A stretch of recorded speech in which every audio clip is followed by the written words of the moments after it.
Hoje eu vou falar com você sobre a entidade de administração pública indireta mais cobrada nas provas de concurso público. Nós vamos conversar sobre as autarquias. Dê uma olhada nas estatísticas do manual.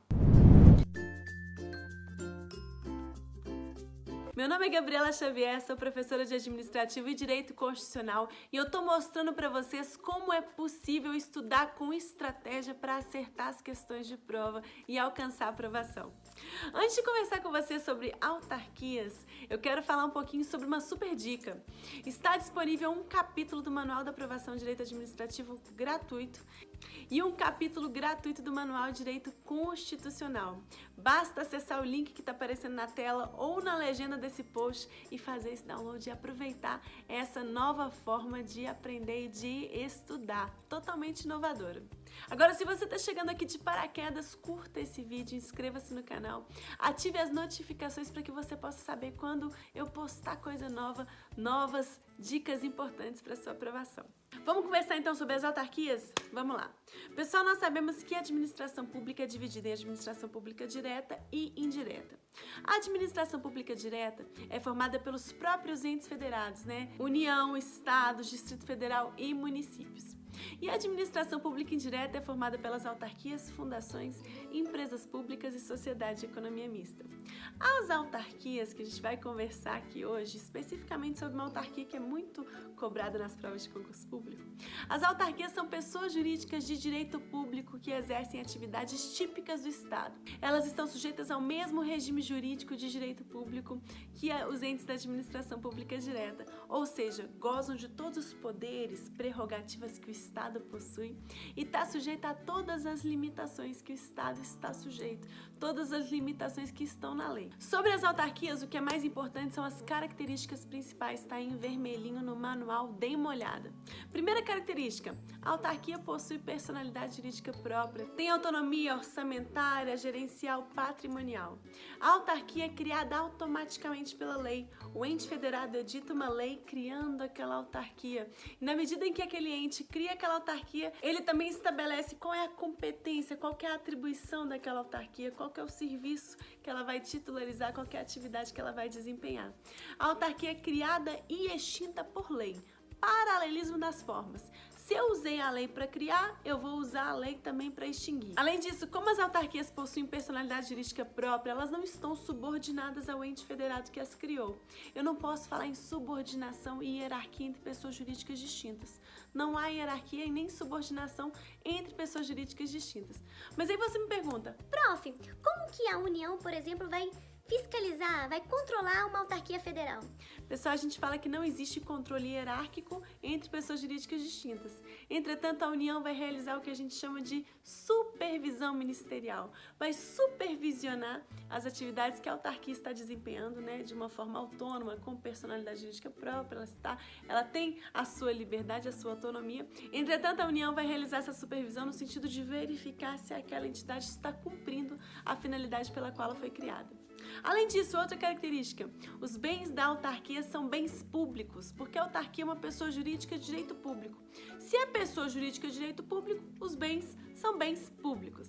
Além disso, os servidores que atuam na autarquia são servidores estatutários, aqueles que exercem um cargo de provimento efetivo, né? O vínculo desses servidores com a máquina pública advém de um estatuto da carreira. Estatuto é a lei da carreira que estabelece todas as obrigações, todas as particularidades que envolvem aquele cargo. Próxima característica, as autarquias não vão explorar a atividade econômica. Elas vão desempenhar a atividade típica do Estado. Além disso, a autarquia responde objetivamente pelos danos que seus agentes causarem a terceiros. Isso é da responsabilidade objetiva do Estado. Agora, sabe qual que é o aspecto dessa matéria de autarquia que é muito cobrado? As agências reguladoras.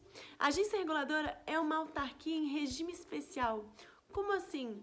A lei que criou aquela autarquia estabeleceu um regime especial para aquela autarquia. A agência reguladora, ela vai regular alguma coisa. O que ela regula? A prestação do serviço público que é desempenhada por particulares, concessionários e permissionários de serviço público.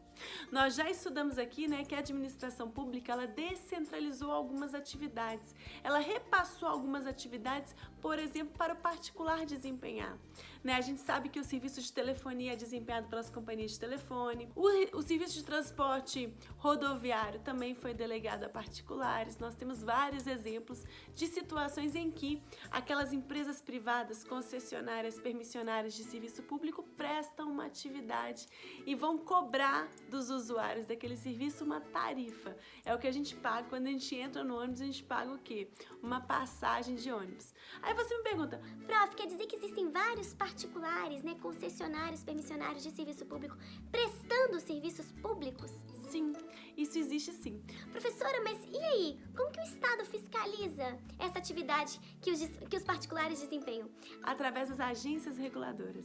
A agência reguladora, então, é uma autarquia em regime especial que vai fiscalizar, regular a prestação do serviço público que é desempenhado por empresas concessionárias, permissionárias de serviço público e empresas privadas. Por exemplo, nós temos a Anatel, é uma agência reguladora que fiscaliza o quê? O serviço de telefonia. A ANAC é uma agência reguladora que fiscaliza todas as empresas que prestam serviços de aviação de transporte aéreo, correto? Tudo isso é feito pelas agências reguladoras. Considerando, então, que elas têm essa função, né, de regular, elas também estão sujeitas a um regime especial, um regime particular delas. Primeira característica desse regime especial é a forma de escolha do dirigente da agência reguladora. Ele vai ser escolhido pelo presidente da República mediante a aprovação do Senado. Olha essa forma diferente, né, de escolha do dirigente daquela agência reguladora. Segunda característica especial, período de quarentena. Pessoal, quando o dirigente deixar o cargo de dirigente, ele não pode, durante um certo período, atuar naquelas empresas que eram reguladas pela agência reguladora.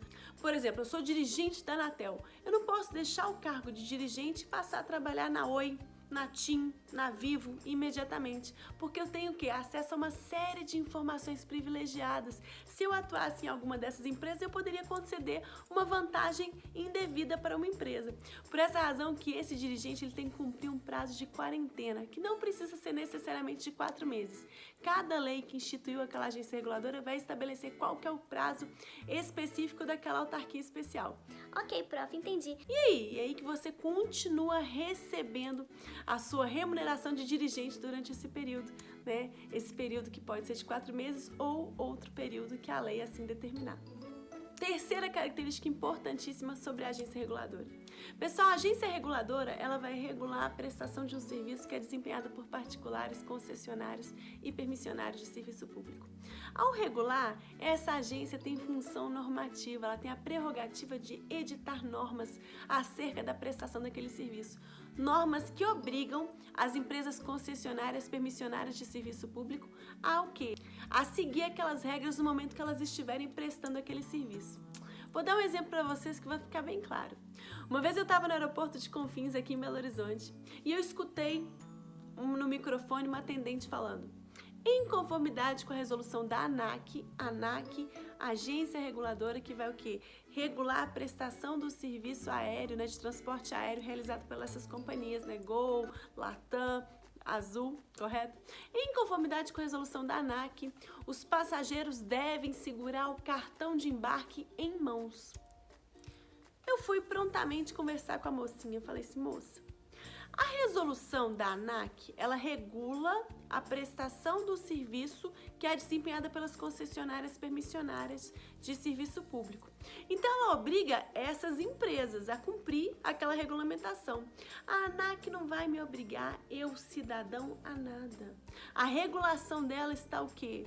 Está limitada aos prestadores de serviço, a Latam, a Gol, a Azul. Eu, cidadão, não sou obrigada a fazer nada em razão de uma resolução da ANAC, beleza? Então a ANAC, beleza, gente? Então as agências reguladoras, elas podem regular a prestação do serviço que é desempenhado pelas empresas concessionárias permissionárias de serviço público através dessa função normativa de edição de atos normativos infralegais, né? No sentido de regular como que aquele serviço vai ser prestado. E aí, pessoal, gostaram desse vídeo? Gostaram dessa dica? Tá todo mundo sabendo tudo? Acompanhe essas novidades, eu vou te lembrar de novo. Faça o download gratuito do capítulo que eu deixei pra vocês. Tchau, tchau!